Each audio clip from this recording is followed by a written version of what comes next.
The silence within High Counselor Jorak's private contemplation sphere was a tangible thing, as ancient and profound as the K'vrell Ascendancy itself.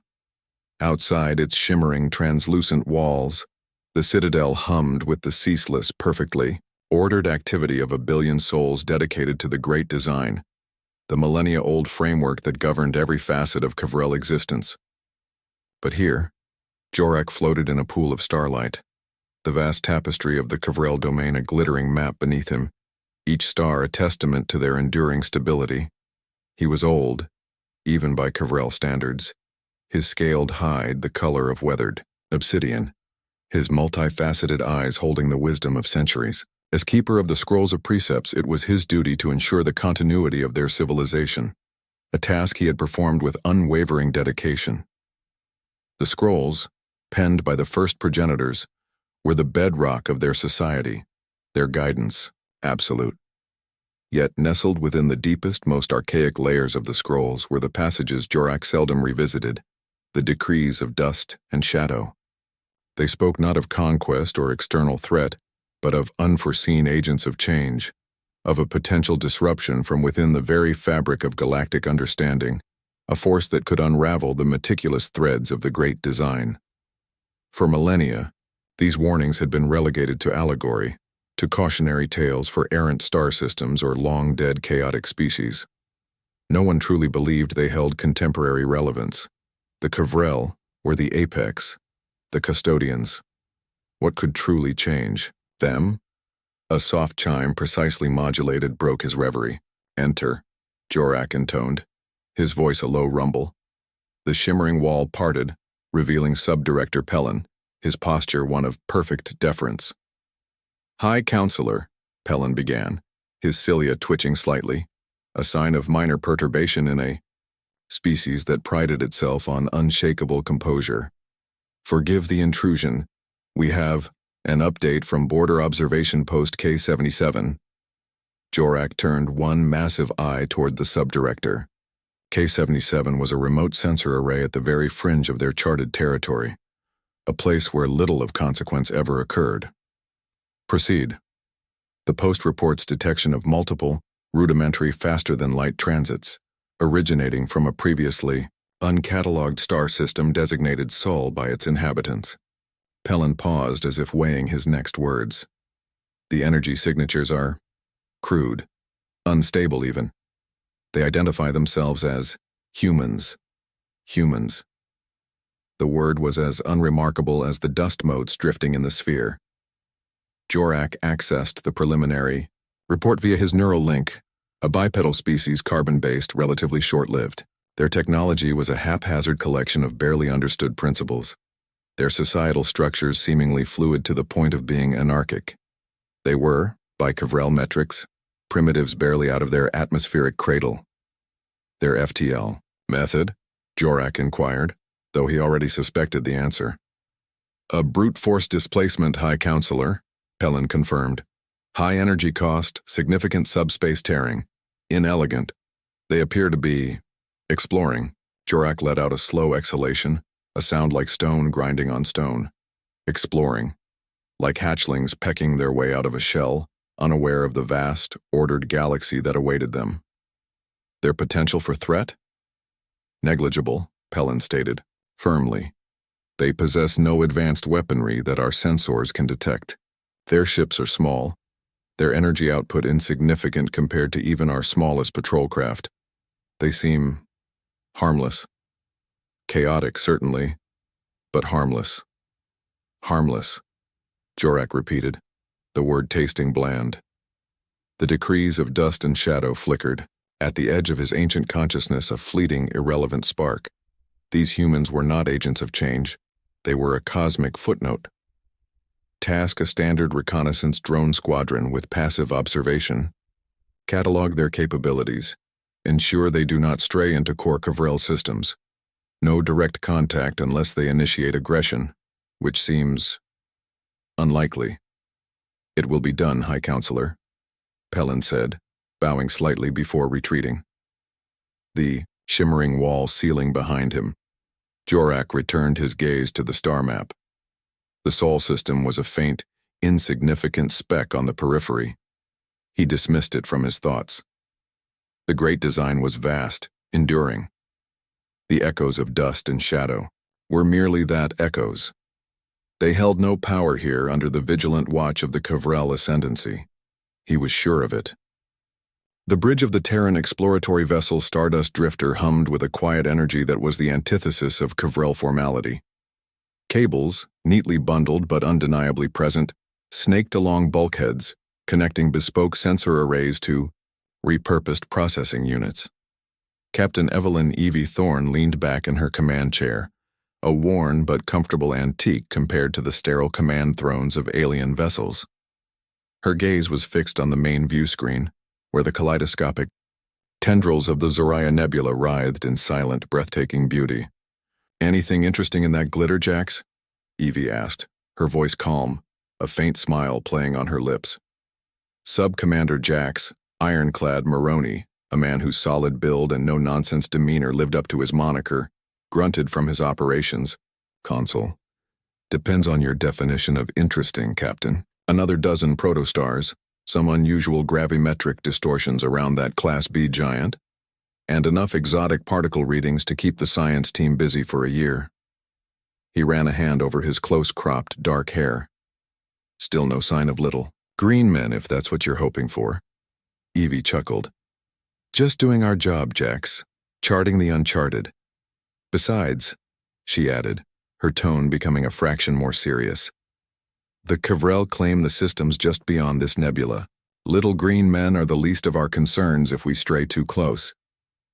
Terran Command's directive was clear: observe, learn, but do not provoke the ancient, powerful ascendancy. The Stardust Drifter was a science vessel, not a warship. "Right," Jax conceded. "Big, ancient, and probably think we're cosmic bacteria." He swiveled in his chair. "Still, this nebula is something else. No wonder no one's charted it thoroughly. It's like a cosmic haunted house." "That's why we're here," Evie said, her eyes gleaming with the quiet passion of an explorer. "To turn the unknown into the known." It was this relentless human curiosity, this drive to see what lay beyond the next star, that had propelled them, however crudely by K'vrell standards, into the galaxy. Meanwhile, light years away, within the hallowed silent halls of the K'vrell Grand Archives on the Citadel, Archivist Saris felt a familiar prickle of unease. She was surrounded by data crystals stacked floor to ceiling, containing the accumulated knowledge of 10,000 standard years. Her current task was mundane, cross-referencing ancient stellar cartography with linguistic drift in early K'vrell dialects. Yet her research kept leading her down seldom-trod pathways into the shadowed corners of the scrolls of precepts. It was the Unforeseen Agents of Change passages again. Most scholars dismissed them as primitive fear-mongering or poetic flourishes. But Saris, with her keen eye for linguistic nuance and pattern recognition, saw something more. The descriptions weren't just vague portents of doom. They detailed specific paradoxical traits. "They will rise from chaos, yet forge an unexpected order from it," one fragmented text read. "Their strength will not be in unity of thought, but in the clamor of 1,000 different voices seeking a singular truth. They will break rules they do not comprehend, and in their breaking, reveal flaws in the unbreakable."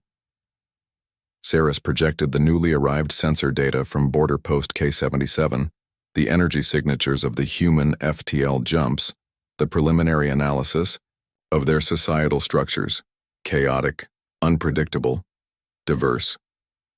Her mandibles clicked softly, a K'vrell sign of deep contemplation. The correlation was tenuous, almost laughable. These humans were primitives. Yet the ancient words seemed to resonate with their profile in a way they never had with any other known species, ancient or contemporary. The K'vrell valued stability, adherence to the great design, a singular, proven path. The prophecies spoke of a force that thrived on the opposite. To even suggest that these humans could be the unforeseen agents was tantamount to heresy. It implied a fundamental flaw in K'vrell understanding, a crack in the very foundation of their millennia-old wisdom. She recalled High Counselor Jorak's dismissal of the K-77 report. a routine observation task for a species deemed utterly insignificant. The official K'vrell stance was clear. Yet the words from the scrolls echoed, "Their seeming insignificance will be their greatest veil." Saris felt a shiver run down her segmented spine, a sensation unfamiliar and unwelcome. She was a scholar, a seeker of truth within the established framework. But what if the truth lay outside that framework, in the uncomfortable heretical notion that the K'vrell, for all their ancient knowledge, had missed something vital? What if the real stargazers, the ones truly pushing into the unknown despite their perceived limitations, were not the K'vrell, but these baffling, newly emerged humans? She carefully saved her notes, the data crystal glowing with a soft internal light. For now, it was just a theory, a whisper in the vast silent archives. But the unease remained, a seed of doubt planted in the fertile ground of her keen intellect. The universe was ancient, but it was not static. And perhaps, just perhaps, change was coming from a direction no one in the Ascendancy had ever thought to look. The first indication of the Silas Flux was subtle, a flicker in the telemetry from the K'vrell's Valerian sector, a region known for its stable, ancient stars. On the bridge of the Stardust Drifter, currently nestled deep within the Zorea Nebula for a sensor recalibration, Chief Science Officer Lena Hansen frowned at her console. "Captain, I'm picking up anomalous energy readings. Origin, Valerian sector, K'vrell space." Her voice, usually brimming with enthusiasm, was tight with concern. "It's odd. Not a nova, not a standard stellar flare, more like a widespread shift in radiative output across multiple stars." Evelyn Thorne was at her side in an instant, Jax Maroney a silent shadow behind her. On the detailed astrophysical display, several stars within the normally placid K'vrell sector were indeed behaving erratically, their light signatures pulsing with an angry crimson hue. "Can you be more specific, Lena?" "Their primary energy spectra are destabilizing," Lena explained, fingers flying across her console, "shifting towards high-frequency exotic particle emissions that, well, Captain, our long-range hyperwave comms are already degrading. This kind of radiation is hell on complex energy systems." Hell, it turned out, was an understatement for the K'vrell. Within the normally serene halls of the K'vrell Citadel, High Counselor Jorak presided over an emergency session of the Ascendancy Council. Reports increasingly dire flooded in from the Valerian sector. Mighty K'vrell starbases, paragons of technological achievement powered by harnessed zero-point energy, were experiencing cascading power failures. Their intricate hyperlane networks, the lifelines of their vast domain, flickered and died as the strange radiation warped the fabric of subspace. Entire fleets found themselves adrift, their sophisticated energy weapons inert, their primary propulsion systems sputtering into silence. The Great Design, the K'vrell's unwavering framework for existence, had protocols for stellar anomalies. They were precise, tested over millennia: deploy containment fields, recalibrate energy conduits, dispatch specialized engine seers. But the Silas Flux, as it was quickly becoming known due to the distinct spectral signature of the element Silas within the emissions, cared little for K'vrell protocols. Containment fields, designed to shield against known forms of stellar radiation, proved porous to the exotic particles. Recalibrations were useless when the very nature of the energy they sought to control was shifting unpredictably. The engine seer flotilla dispatched to Starbase Valor Prime reports 90% system failure upon entering the Flux perimeter. Subdirector Pellin announced, his usual composure visibly frayed. Their primary shielding collapsed. They are running on minimal emergency power, their hyperdrives inoperable. Murmurs of disbelief, a sound rarely heard in the council chambers, rippled through the assembled dignitaries. These were K'vrell technologies, perfected, infallible, the anchors of their civilization. To see them fail so utterly, so quickly, was unthinkable. "The Flux is expanding, High Counselor," another official reported, his voice strained. "The colonies on Xylos and Pretoria are now within its leading edge. We are losing contact." Panic, a corrosive alien emotion, began to seep into the K'vrell consciousness. They were a species that had mastered their environment, tamed the stars themselves. Now, those same stars were turning against them, and their vaunted understanding, their great design, offered no immediate answers. Their anchors were breaking. Jorak remained outwardly impassive, his ancient form a pillar of obsidian stillness. Inside, however, a cold dread was blooming. This was not a recognized stellar event, this was an aberration, a violation of cosmic order. "Maintain adherence to Protocol 7 Gamma," he commanded, his voice resonating with forced authority. "Deploy Reserve Engineer Corps. Focus all available research divisions on analyzing the flux. The Great Design will provide a solution. It always has." But even as he spoke the words, a sliver of doubt, sharp as fractured crystal, pierced his certainty. The universe was vast, and their knowledge, while immense, was not infinite. Aboard the Stardust Drifter, Evie watched the K'vrell data streams, or what little of them still trickled through the increasing interference sphere, with a grim fascination. "Their primary energy systems are incredibly sophisticated," she murmured, more to herself than to Jax or Lena. "But it looks like they're all based on similar core principles. This flux, it's like it was designed to target that very specific kind of high-level energy manipulation." "Meaning?" Jax prompted. "Meaning their greatest strength, their unified technological base, might just be their greatest vulnerability right now," Evie replied, her gaze thoughtful. "Their ships, their stations, they're all built on the same foundational tech. If that foundation cracks, everything built on it goes down." Lena nodded. "Our systems are a hodgepodge by comparison, Captain. Less efficient in some ways, sure, but more diverse. Some of our older, more robust backup generators are barely registering the flux's interference, shielded as they are by good old-fashioned, dense alloys rather than energy fields." Evie looked out at the Zariah Nebula, its chaotic beauty, a stark contrast to the orderly collapse occurring in the neighboring K'vrell sector. The humans were on the very edge of this phenomenon, their small ship a fragile speck. But as she watched the K'vrell, a species that had dismissed humanity as insignificant, flounder against an enemy their rigid protocols couldn't comprehend, a new thought began to form. Perhaps, just perhaps, humanity's perceived chaos and inelegance held an unexpected strength. The silence on the Stardust Drifter's bridge was heavy, broken only by the soft hum of their comparatively primitive, yet stubbornly functional machinery. The universe had just thrown a catastrophic curveball, and the K'vrell, for all their might, were striking out. The crimson stain of the Silas Flux, once a distant horror observed on K'vrell sensor feeds, was now an ominous glow on the Stardust Drifter's own doorstep.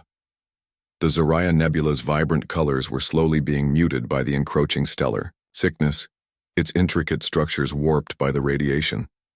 "Captain, the flux front is approximately 12 hours from our current position at present expansion rates," Lena Hansen reported, her voice tight.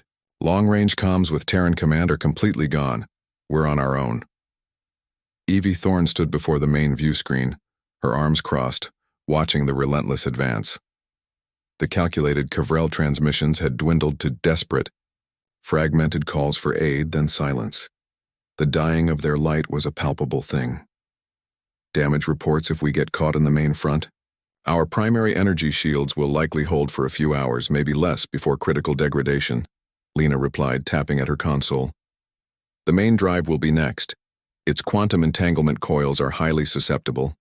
After that, well, life support on backups will last a week, maybe 2 if we're lucky, and the radiation doesn't fry the secondary systems too." A grim silence settled over the bridge. Jax Maroney clenched his jaw. "So, we run?" Evie turned, her expression thoughtful rather than fearful. "Run where, Jax? The flux is expanding rapidly. We don't know its limits. We could jump right into another arm of it." She looked at Lena. "What about the experimental EM dampeners? The ones Dr. Arisham was working on before his transfer?" Lena's eyes lit up faintly. "The resonance sync project? Based on pre-FTL pulsed electromagnetic field theory? Most of the high-level K'vrell theorists dismissed it as archaic pseudoscience. We installed the prototype array on Hull, Section Gamma 7, mostly as a low-priority field test. And our primitive backup systems? Evie pressed. The old chemical thrusters, the auxiliary fusion cores shielded with lead-boron composites instead of energy fields? They're showing remarkable stability in the Flux's penumbra, Captain, Jax interjected, having pulled up the relevant schematics. The radiation barely tickles them. Slow, clunky, but they're solid. A plan, audacious and utterly unconventional, began to form in Evie's mind.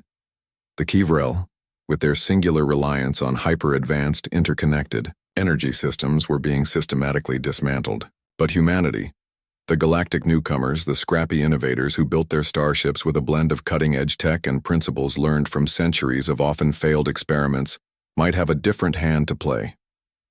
All right, Evie said, her voice cutting through the tension. We're not going to just sit here and wait for this thing to swallow us. Lena, I want every sensor we have, every unorthodox theory your team can cook up, focused on that flux. Don't assume anything. The K'vrell are looking for a solution within their great design. We're going to look for the loopholes they're too proud or too rigid to see. She turned to Jax. Get engineering to divert auxiliary power to the resonance sink prototype. If it can dampen even a fraction of these exotic particles, it might give our primary shields a fighting chance. And prepare the chemical thrusters. If we need to make fine adjustments within the flux, they might be our only option. Jax, initially skeptical of not immediately attempting a desperate FTL jump, saw the determined set of Evie's jaw, the spark of an idea in her eyes. He'd seen that look before, and it usually meant she was onto something everyone else had missed. Aye, Captain. We'll fight this dying of the light with whatever rust buckets and newfangled toys we've got. For the next grueling hours, the Stardust Drifter became a hive of desperate, focused activity. Scientists, cut off from the established galactic knowledge base, poured over the Flux's bizarre emissions, proposing theories that would have been laughed out of any K'vrell academy. Engineers jury-rigged connections, bypassed failing high-tech conduits, and coaxed life from systems deemed obsolete by more advanced races. Evie moved between stations, encouraging, questioning, pushing her crew to think beyond the impossible. She wasn't just a captain. She was the conductor of a chaotic, brilliant orchestra playing against a cosmic storm. Then, a breakthrough. Captain, Lena's voice was sharp with excitement. I think we've found something. The flux radiation isn't uniform. There are harmonics, oscillating patterns in the exotic particle decay. The K'vrell sensors calibrated for steady-state energy fields are likely averaging them out, missing the nuances. Harmonics? Evie leaned over Lena's console. Meaning? Meaning, Lena said, a triumphant grin spreading across her face. There might be frequencies where its disruptive effect is significantly weaker. And if we can predict those troughs, maybe even induce one locally with Ereshem's resonance sink. A glimmer of hope, fragile but undeniably present, ignited on the bridge of the Stardust Drifter. While the K'vrell Ascendancy, with all its ancient wisdom and technological might, was being blinded by the glare of the Silas Flux, this small human crew, armed with adaptability, a willingness to embrace the unorthodox, and a refusal to quietly accept defeat, had just found a whisper in the roaring storm. They had found a pattern in the chaos. While the crew of the Stardust Drifter raced against the approaching Silas Flux, Archivist Saris, deep within the K'vrell Citadel, felt a different kind of pressure mounting. The fragmented reports from the Valerian sector, coupled with her increasingly specific interpretations of the decrees of dust and shadow, painted a terrifyingly coherent picture. The prophecies hadn't just warned of change. They had described its nature, chaotic, adaptable, thriving where rigid order failed, like the Silas Flux itself, and, disturbingly, like the newly encountered humans. The K'vrell response to the Flux was, by all accounts, failing catastrophically.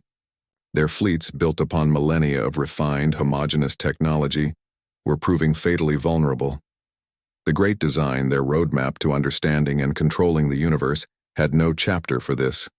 Saris clutched a data crystal containing her compiled findings, linguistic analyses, historical precedents of ignored warnings, and the chillingly accurate profiles from the prophecies juxtaposed against what little was known of human methodology. It felt like holding a live ember. She had to speak. The risk to her career, to her standing within the deeply hierarchical K'vrell society, was immense. But the potential cost of her silence, the continued unmitigated devastation of her people, was unthinkable.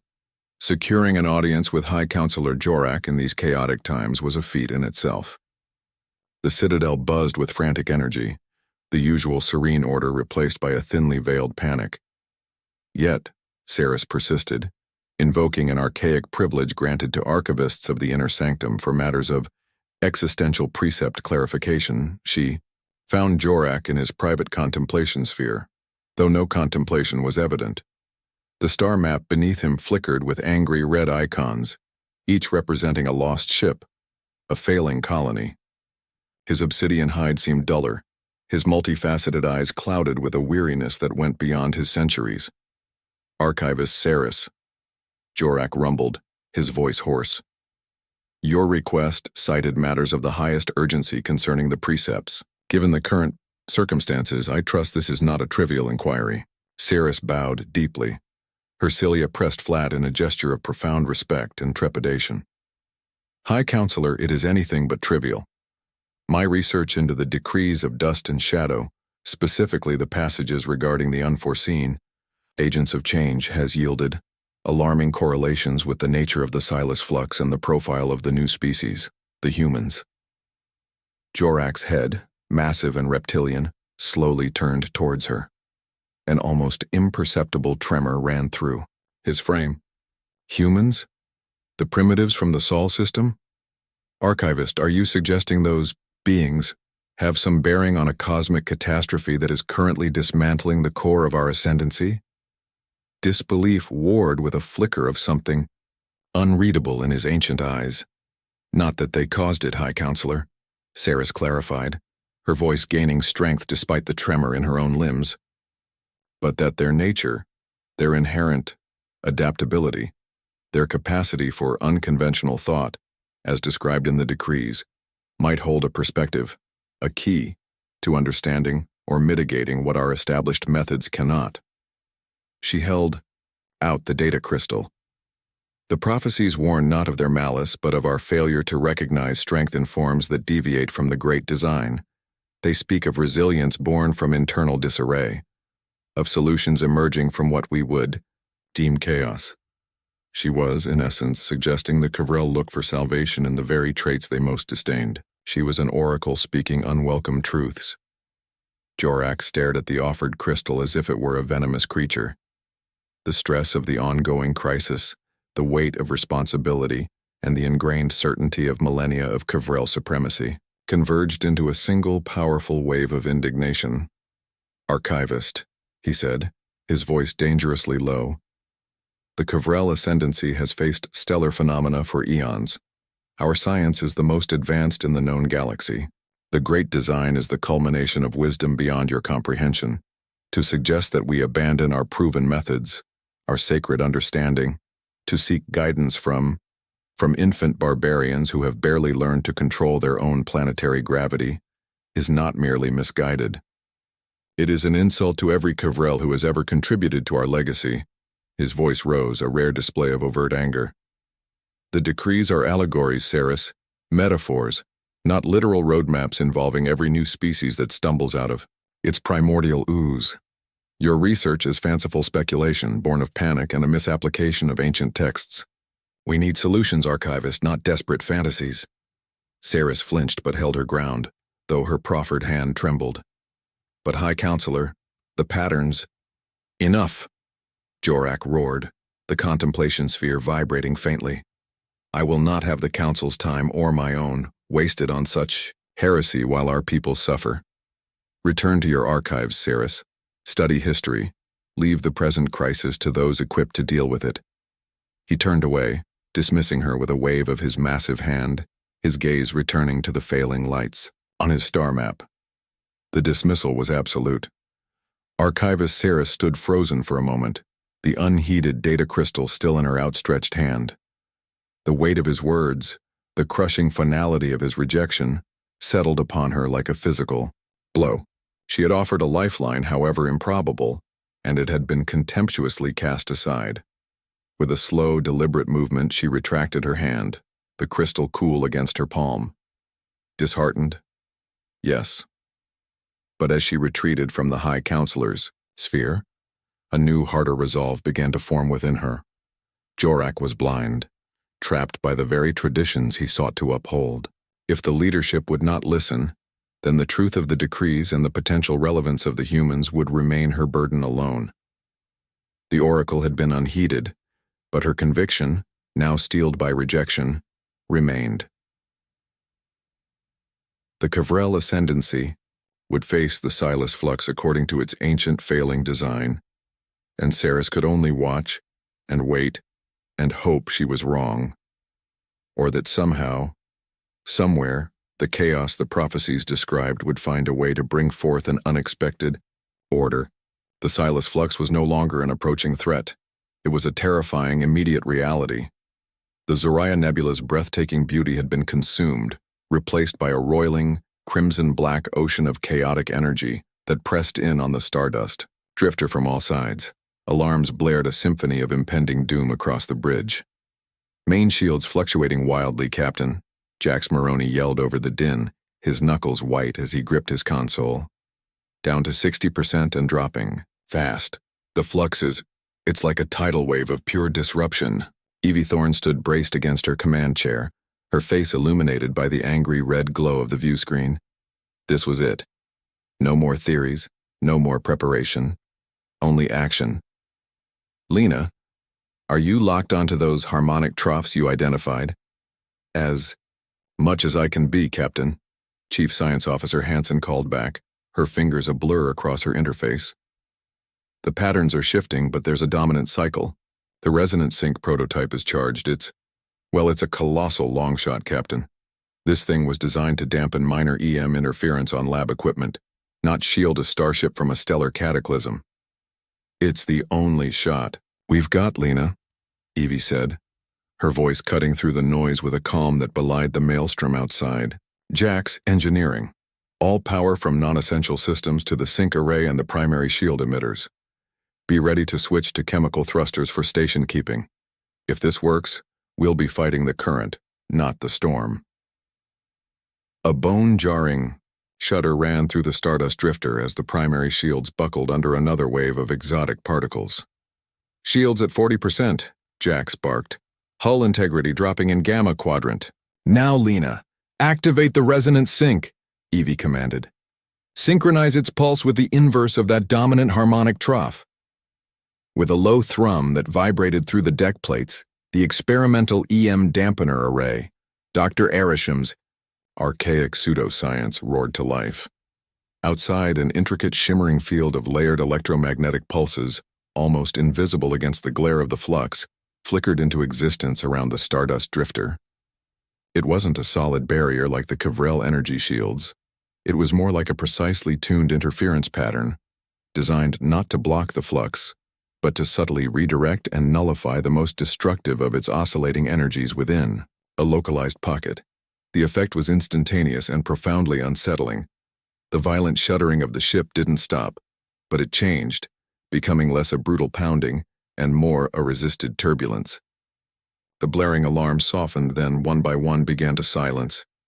Shields stabilizing at 35%, Jax exclaimed, disbelief warring with dawning hope in his voice.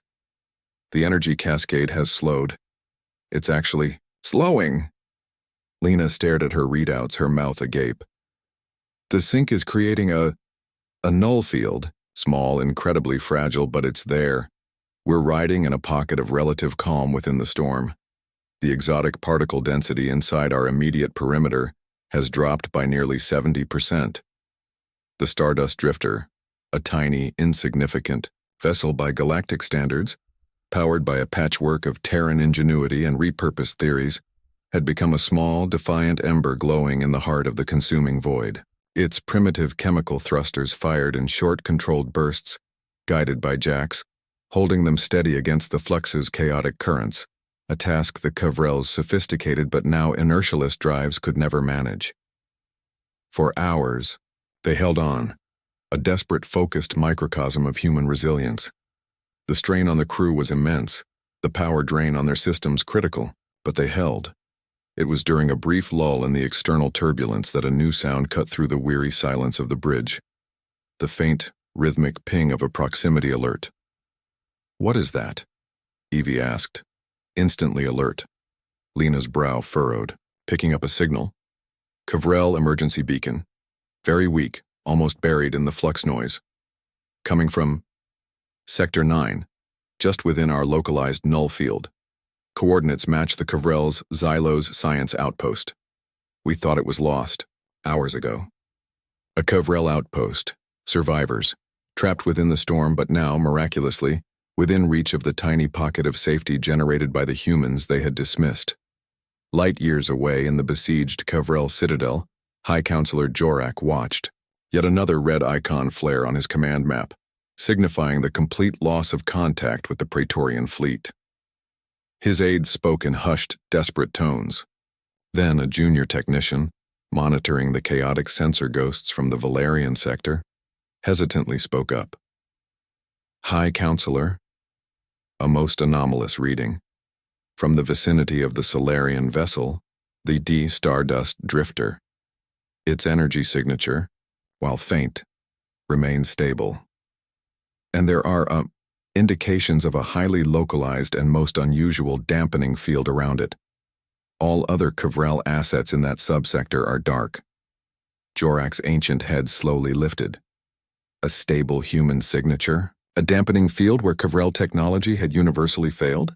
The words of archivist Saris, the unheeded oracle, solutions emerging from what we would deem chaos, echoed with sudden, chilling clarity in the recesses of his mind. It was impossible. It was ludicrous. And yet, the human ship was still there, an ember refusing to be extinguished in the all-consuming darkness of the void. The flickering distress beacon of the K'vrell Xylos outpost pulsed like a dying heartbeat within the Stardust Drifter's fragile haven. Captain Evelyn Thorne made her decision swiftly. Survival was one thing. Abandoning others to the storm when they possessed the sole flickering candle in the dark was another. "Jax, can we reach them?" Evie asked, her voice quiet but firm. "Our null field is stable, but it's not exactly spacious." "It'll be tight, Captain," Jax Maroney responded, already running calculations. "The outpost is about 2 hours away at best speed with our chemical thrusters. We can't extend the resonance sink's field much further without compromising its integrity. We'd have to bring them into our bubble, slowly." He paused. "And that's assuming they're even willing to trust. A human ship after their ascendancy has basically ignored us into near oblivion. We'll worry about trust when we get there," Evie stated. "Lena, open a narrowband channel, hail them, let them know help is on the way. Use their own emergency protocols if you can." The journey was a masterclass in delicate piloting. The Stardust Drifter, a tiny ember of stability, nudged its way through the raging Silas Flux, its chemical thrusters puffing with determined effort, pushing its life-saving bubble towards the stricken K'vrell outpost. When they finally arrived, Xylos was a grim sight. A sophisticated latticework of K'vrell engineering, now dark, scarred, and clearly powerless. Its energy conduits glowing with the sickening internal decay of flux contamination. Their hails were eventually answered by a weak, quavering voice. Lead scientist Myral of Xylos. The initial K'vrell disbelief at seeing a human vessel not only functioning but seemingly unaffected by the flux's core was palpable. There was hesitation, suspicion, questions filtered through layers of ingrained K'vrell superiority even in their desperation. Evie, patient but firm, explained their improvised shielding. The resonance sink, the reliance on archaic, robust systems. She offered them sanctuary, a passage through the storm, if they could make it to the Stardust Drifter on their own emergency thrusters, as the human ship couldn't risk docking. More importantly, she had Lena transmit the core principles of the resonance sink's harmonic dampening, the raw, unrefined data of their discovery. It wasn't a complete solution, but it was something, a breadcrumb of hope. Watching from the K'vrell Citadel, High Counselor Jorak received the astounding reports with a profound, world-shattering sense of cognitive dissonance. First, confirmation that the human vessel Stardust Drifter had indeed survived the Silas Flux within its own, inexplicably generated zone of stability. Then, the unbelievable news. It was approaching the Xylos outpost. And now, data packets, crude, unformatted, almost insultingly simplistic by K'vrell standards, were arriving from Xylos, detailing the human method of flux dampening. A method based on principles K'vrell science had long ago discarded as primitive. The K'vrell scientists at Xylos, facing certain death, had little choice. Their initial attempts to replicate the human's dampening effect with their sophisticated but inflexible technology were clumsy, but with guidance from Lena Hansen, broadcast across the void, they managed to create a short-lived, localized mitigation around their escape pods. One by one, small K'vrell shuttles, sputtering on minimal power, limped from the dying station into the Stardust Drifter's protective aura. The humans, vastly outnumbered and out-teched in any normal circumstance, were now their saviors.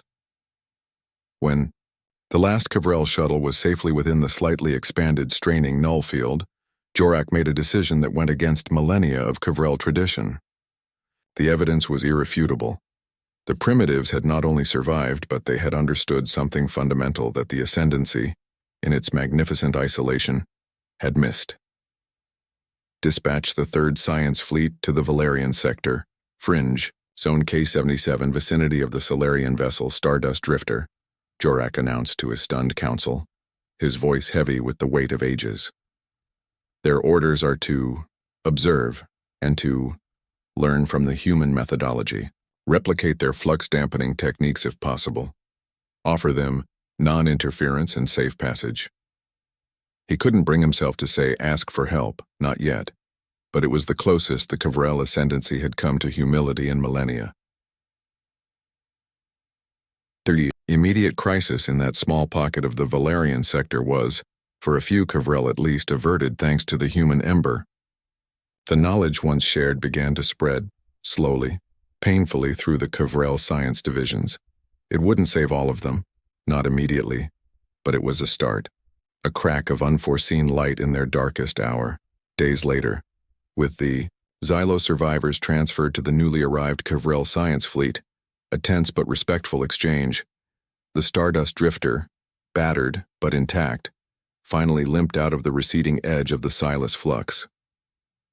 Back in the K'vrell Citadel, Archivist Saris was summoned once more to High Counselor Jorak's contemplation sphere. The star map still bore the scars of the flux, but a few lights, previously extinguished, now shone with a tentative, human-assisted glow. Jorak regarded her, his multifaceted eyes holding a new, unfamiliar emotion. It looked like a profound weariness, mixed with a dawning, painful respect.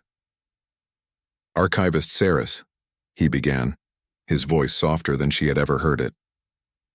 The decrees of dust and shadow. They spoke of resilience born from internal disarray, of solutions emerging from chaos. He gestured to the map. It appears that they were not mere allegories. Sarah simply inclined her head, a quiet vindication warming her. The universe is ever offering lessons, High Counselor. Sometimes the oldest texts contain the most prescient warnings, especially about underestimating that which we do not initially comprehend. Jorak nodded slowly. The K'vrell Ascendancy, our great design, it has perhaps grown too rigid, too certain of its own infallibility. He looked directly at Saris. Your courage in bringing forth an unwelcome truth, Archivist, will be noted. The scrolls, they have more to teach us than just history, it seems. The conversation was brief, but its implications were galaxy-altering. The K'vrell Ascendancy, humbled by a cosmic storm and the unexpected ingenuity of a fledgling race, began a slow, arduous process of reevaluation. Their understanding of the universe, of their place within it, and of the myriad forms strength and wisdom could take, had been irrevocably fractured. The sky, once so clearly defined by K'vrell understanding, would have to be rewritten. Aboard the Stardust Drifter, Captain Evelyn Thorne watched the K'vrell science fleet begin its own clumsy attempts to mitigate the lingering flux. Her crew was exhausted but quietly triumphant. They hadn't sought to change the galaxy, only to survive and to help where they could. "Think they'll remember us, Captain?"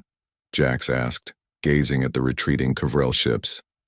Evie smiled faintly, a glint of starlight in her eyes. "Oh, I think they will, Jax. I think the old warnings finally found an audience. Humanity was still small, still new on the vast galactic stage. But they had faced the darkness, not with overwhelming power, but with adaptability, with courage, with a stubborn refusal to let the light go out, for themselves or for others. And in doing so, they had inadvertently proven true the most ancient of K'vrell prophecies, not as a conqueror, but as an unforeseen catalyst for change, a spark that had shown even the oldest of civilizations that there was always more to learn. The universe was a little more interesting and perhaps a little brighter for it.